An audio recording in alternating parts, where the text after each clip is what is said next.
Okay, so I'm making this, I'm going to try to make it short, but it's a little trick I discovered recently about how to extract a transcript from a YouTube video. And then, of course, you can do a lot of things with it using AI tools. So, for a long time, you know, transcripts or captions were only available if somebody actually uploaded them, right? So, manually entered them or manually uploaded them or whatever. But now, captions are usually available automatically, and a lot of professional-ish videos, like let's say a TED Talk or maybe something from, I don't know, a larger company or channel, they may have carefully reviewed captions, right? But the majority of videos have auto captions or auto-generated captions, which are usually pretty accurate anyway. And what you can do with AI, which I do for my own podcast, is you just use it to clean up the transcript. So even if it's like 95% accurate, there's still some weird things going on. You can still clean it up using AI again, and then you can go in and manually change anything. What often happens is my last name Kowalczyk often gets butchered in an auto transcript, but it's a quick fix, right? So I just wanted to show you what you can do, a little workaround for getting the transcript from a YouTube video. Because what you can do, and what I avoided for a while, but now I'm trying to do again, is using YouTube videos to supplement anything from the textbook for my day job, which is in person and we're required to use a textbook, or for my other job, which is an online class where we pretty much can do whatever we want, and that means not using a textbook if that's what we want to do, which I don't want to do. But the videos can form the basis for a 30, 60, even 120-minute lesson. So let me just show you real quick. So this is something we'll be talking about next week. We're going to be talking about motivation in one of our lessons next week at my in-person job. So I'd like to show a video as a supplement. So why don't we do intrinsic versus extrinsic motivation? TED. Okay, let's do a TED. That's about 5 minutes. Okay. Tasks that feel right in the moment or driven by extrinsic. So I don't even know if this is a great video, but it doesn't matter. It's just an example. I'll look more carefully later. So typically, you turn on the captions, and it looks like this is not auto-generated, which is great. So it's probably very, very accurate. Or uninteresting, adding But what you can do for most videos, actually, is find the transcript down here. Okay. The only problem is you're not really just downloading the transcript. You're getting it. It's with timestamps, right? Now, you can actually turn off the timestamps, but it's still kind of a weird format, right? So all you need to do is just select all, and let's make a new doc here.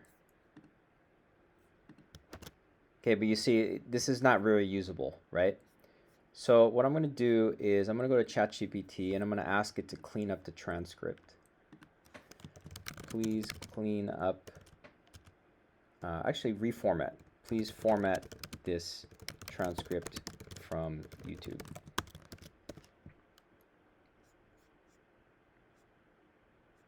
Oh, it actually organized it by different sections. See, I didn't even know that. Okay.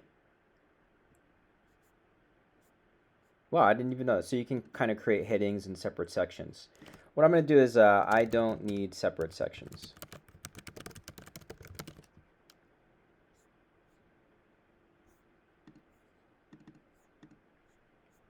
Okay, so now it's just giving me a giant block of text. But that's still better than a bunch of short lines. Okay, so I'm going to take this out, and there I've got this much more usable transcript. Now, that's about a 5-minute video. Let's see how many minutes that was. I'm sorry, and how many pages that was.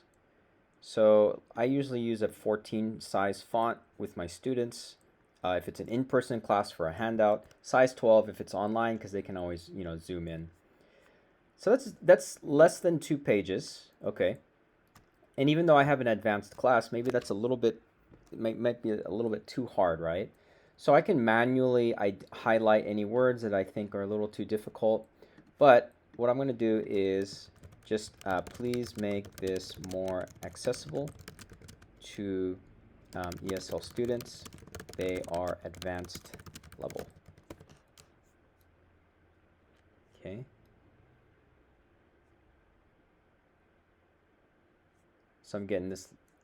It's not necessarily shorter, but what it's doing is it's going to be a little bit easier, right? Yes, please make a short glossary as well for academic terms or other vocabulary that's not common in everyday speech.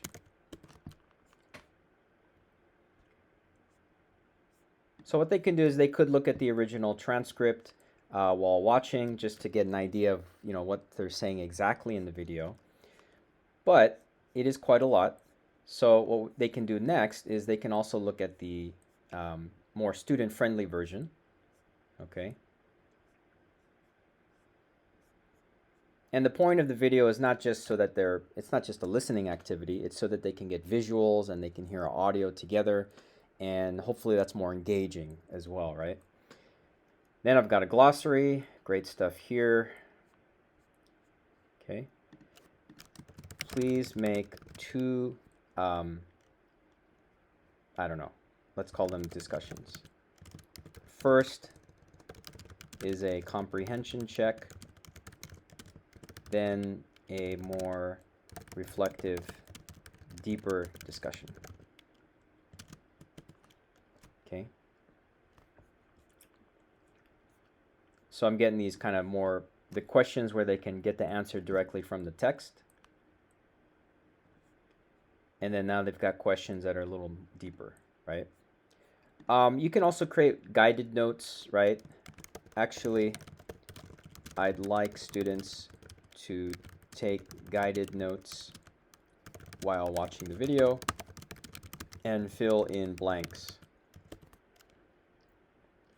Other AI tools like Brisk, which is a lot of teachers use inside of Google Doc, they'll do this as well, but I mean, you can do it in ChatGPT. I just prefer ChatGPT. It's my one-stop shop for most things. So this is great. So students can follow along in the video. They don't have to understand everything, but this will have them pay attention to the main things. Answer key, please. So of course you want an answer key.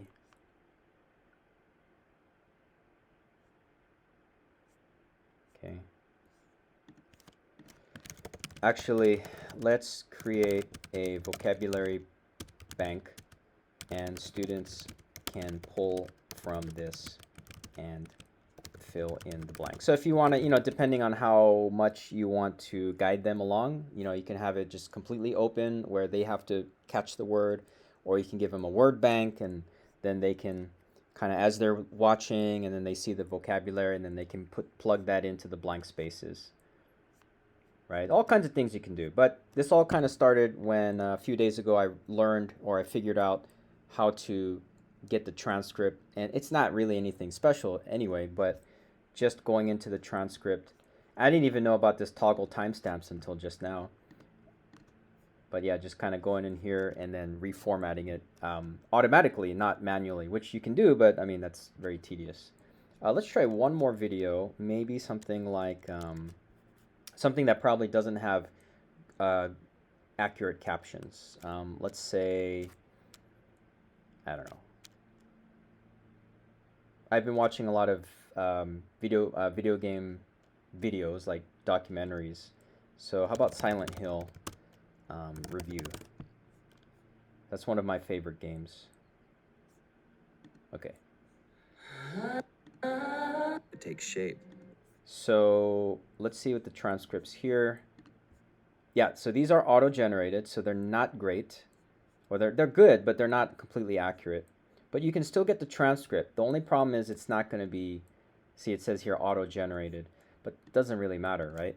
Because we can always clean it up. So I'm going to, whoops. so we're going to start here, going to go all the way down.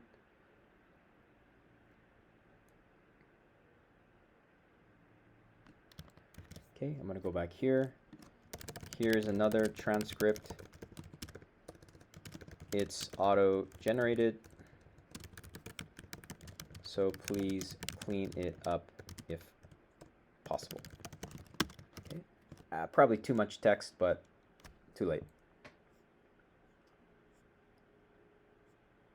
Okay, and of course you want to take a quick look at it. Now this is a 35-minute video, so obviously I wouldn't use this in class, but you know, it could be something maybe if you're teaching an online class or if you're giving it for homework, maybe you could use a much longer video and provide the transcript and provide a summary and provide a student-friendly transcript and provide guided notes. Like I said, you can take one video, let's say it's 20 minutes, and you can build a whole in-person lesson on it or an online lesson on it.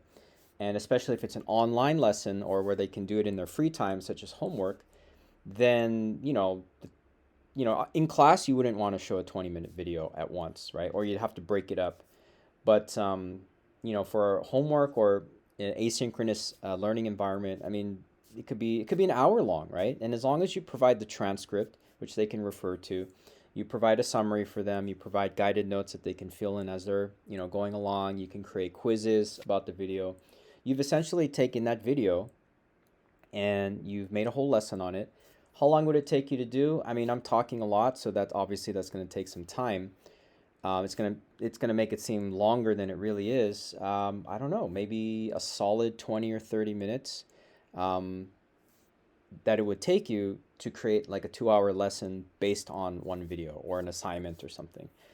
And of course, you don't have to go to that extent. I mean, you can do something as simple as just getting the transcript, a summary, and guided notes. You can do that in 5 to 10 minutes, and you've got 30 or 40 minutes, in your class. You have your discussion, right? Your comprehension check, and your deeper reflective discussion, and that's going to add another 20 or 30 minutes. You can add written prompts as well, so that there's a writing component. As I'm talking, I've already explained what could be almost an entire lesson just from a video, right? Or as a supplement, or however you want to do it. Anyway, kind of going off on tangents here, but I just wanted to show you how to get that transcript and clean it up. Even if it's an auto-generated transcript, which does have some issues, it's going to clean it up for you using ChatGPT, and then you just go in and, double check it, of course, and then you can do a lot of other things once you have that transcript. I know there's other ways to get transcripts, but from my experience and from what other people have said, it can get a little messy, a little cumbersome. I've found that this is a much easier way to do it.